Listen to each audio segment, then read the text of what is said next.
Pemirsa, bocah berusia 7 tahun ditemukan meninggal dunia di tepi Sungai Metro, Malang, Jawa Timur. Sebelumnya bocah laki-laki itu bermain hujan-hujanan di sekitar rumah.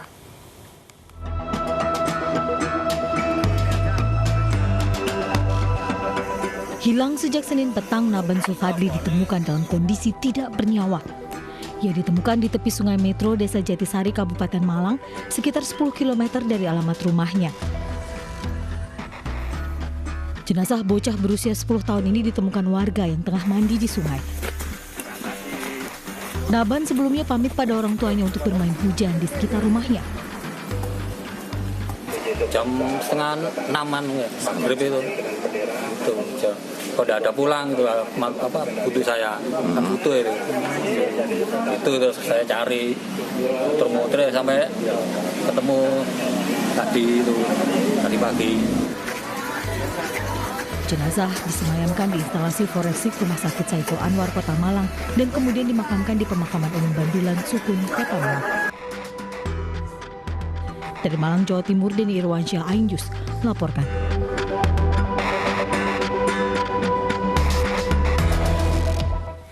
Kita ke informasi lain, pemirsa. 2 sekolah dasar dan sekolah menengah pertama di Kota Cimahi sudah melakukan pembelajaran tatap muka tahap pertama. Siswa yang sudah setahun lebih belajar di rumah ini merasa gembira bisa kembali bersua dengan guru dan sesama siswa.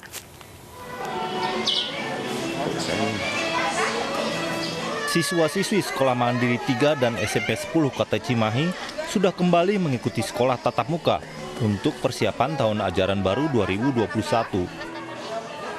Pada uji coba, siswa yang hadir hanya 50% setiap ruang kelas. Siswa guru juga wajib memakai masker dan menjaga jarak. Usai belajar, para siswa harus keluar antri dan diwajibkan mencuci tangan. Orang tua yang menjemput putra-putrinya harus menunggu di luar sekolah guna menghindari kerumunan.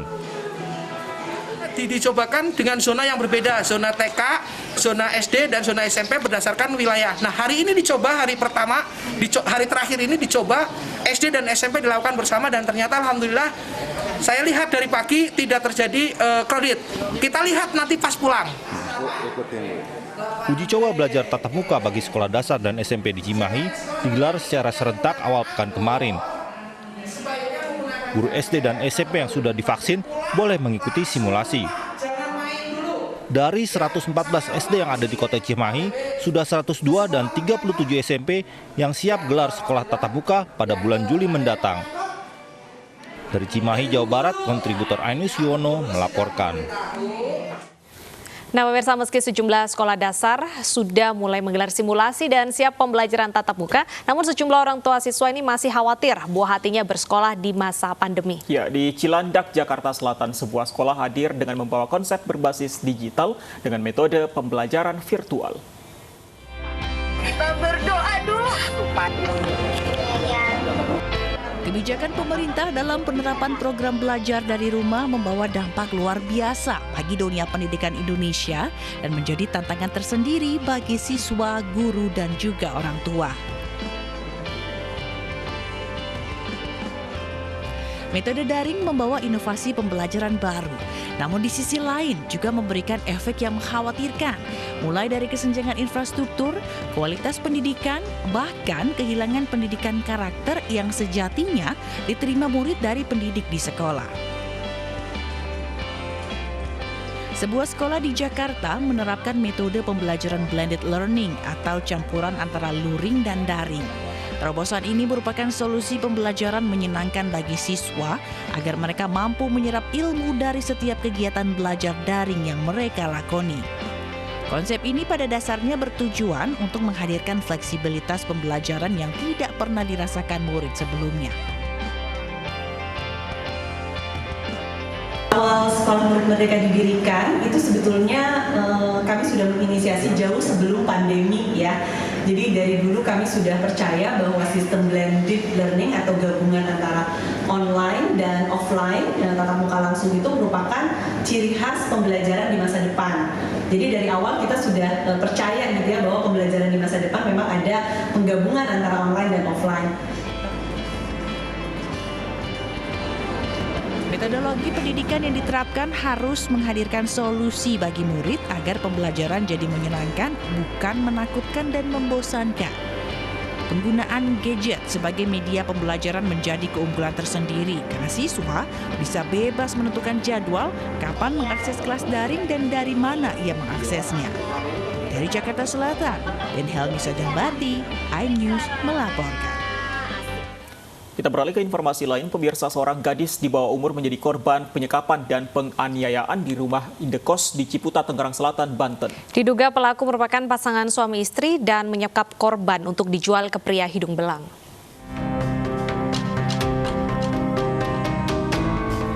Pasca digerebek oleh keluarga korban, rumah yang menjadi tempat penyekapan gadis di bawah umur di Gang Bineka, Jalan Insinyur Juanda, Ciputa, Tangerang Selatan nampak sepi. Terbongkarnya peristiwa penyekapan dan penganiayaan ini terjadi pada Sabtu malam lalu.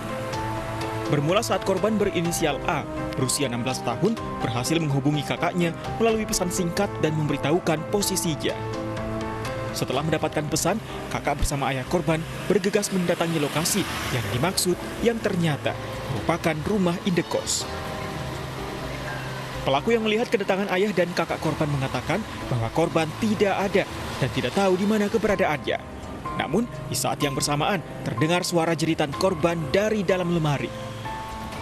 Mendengar teriakan, ayah dan kakak korban langsung memaksa masuk ke dalam kamar dan membuka lemari yang ternyata berisi korban dalam keadaan wajah penuh luka. Malam itu korban pun segera dibawa pulang, sementara pelaku langsung melarikan diri. Kira-kira jam 9 atau setengah 10 saya keluar rumah. Saya lihat tuh pelaku berdua lagi duduk di depan teras rumah, lagi bercanda-bercanda aja, kayak nggak ada apa-apa. Tapi pas tengah malam, bapak si korban datang, katanya ngambil anaknya dipukulin di situ. Nah, ya kita kaget kok, dari tadi nggak kedengeran apa-apa, tapi kok tiba-tiba di dalam kosan ada korban. Ini juga pelaku suami istri, Bu? Katanya. Saat ini kedua pelaku yang diduga merupakan pasangan suami istri sudah ditangkap polisi, namun belum ada keterangan resmi terkait hal ini. Dari Tangerang Selatan, Banten, Nunung Purnomo, iNews melaporkan.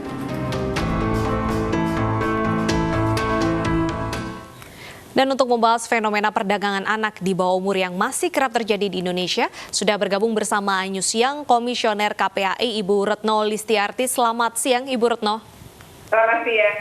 Baik, Ibu Retno, kita tahu faktor ekonomi menjadi faktor utama terjadinya perdagangan anak di bawah umur. Apakah ada faktor-faktor lain yang menjadikan kasus ini sangat sulit untuk dihentikan?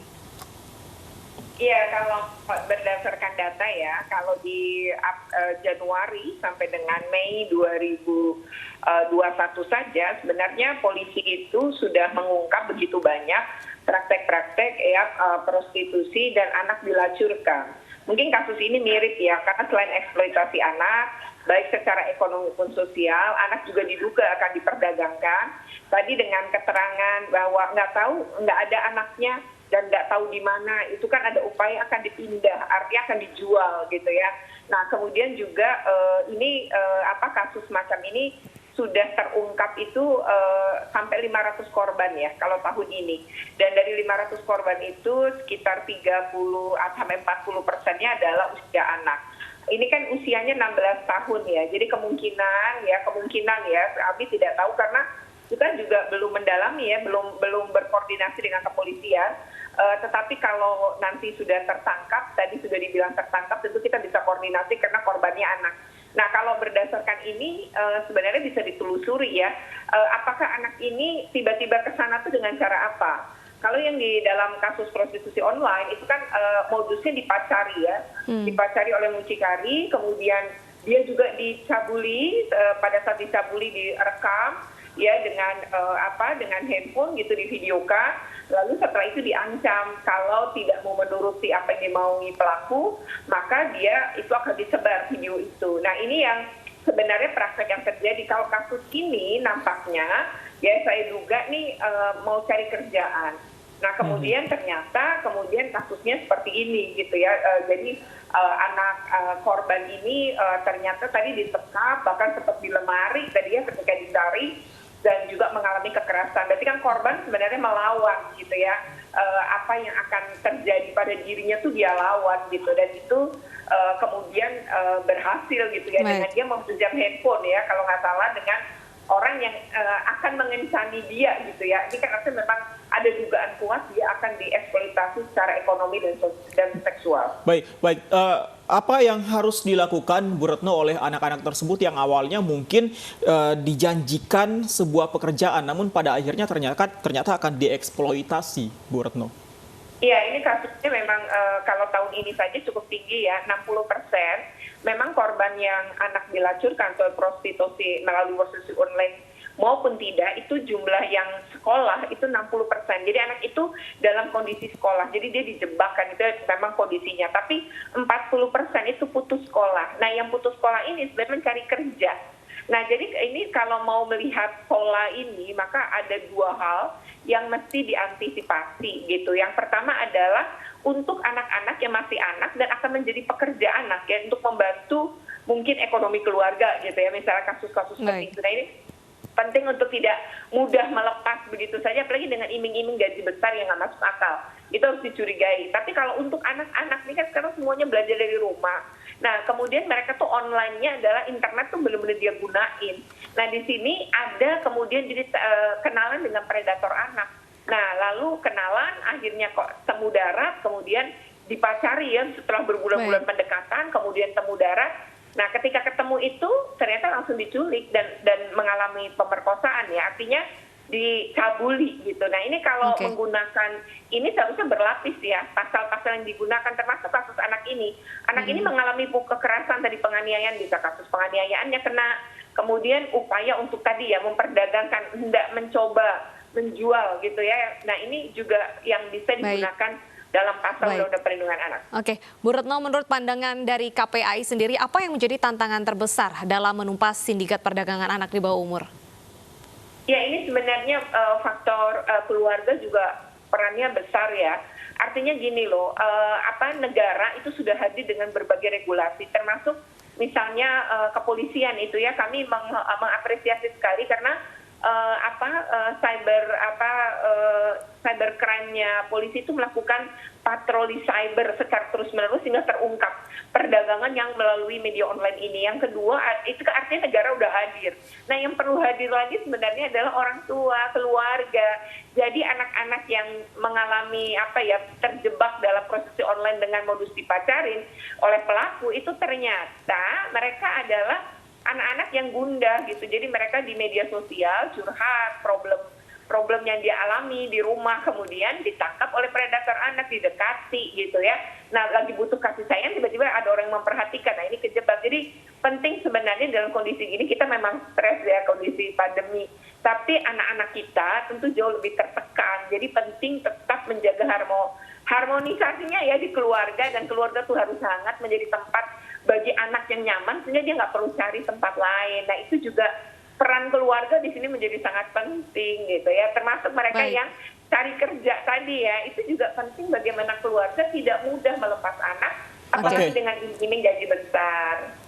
Baik, singkat saja Bu Retno, terakhir mungkin Bu Retno, apa yang harus dilakukan karena ada penyiksaan di peristiwa yang terakhir ini? Apa yang harus dilakukan oleh korban selain lapor ke polisi?